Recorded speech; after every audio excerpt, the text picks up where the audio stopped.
కూటమి ప్రభుత్వం అధికారంలోకి వచ్చాక ప్రభుత్వ సంక్షేమ పథకాలు నిలిపివేసింది.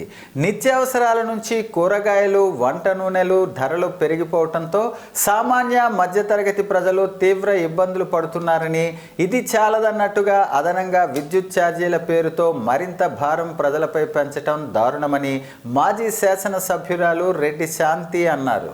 గత ఎన్నికల సమయంలో టీడీపీ కూటమి తాము అధికారంలోకి వస్తే విద్యుత్ ఛార్జీలు పెంచమని హామీ ఇచ్చారన్నారు.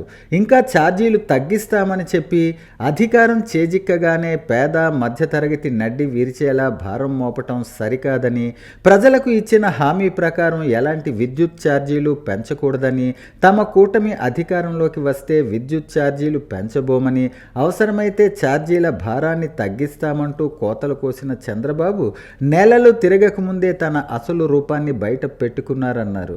పండగలు వస్తున్నాయంటే నిత్యావసర సరుకుల ధరలు అమాంతంగా పెరుగుతున్నాయి.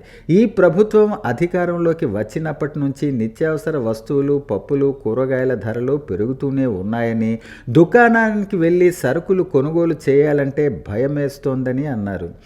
అధికారంలోకి వస్తే ధరలు తగ్గిస్తామని ఎన్నికల్లో హామీ ఇచ్చిన కూటమి నేతలు ధరలు తగ్గించకపోగా రోజు రోజుకు పెంచుకుంటూ పోతున్నారన్నారు.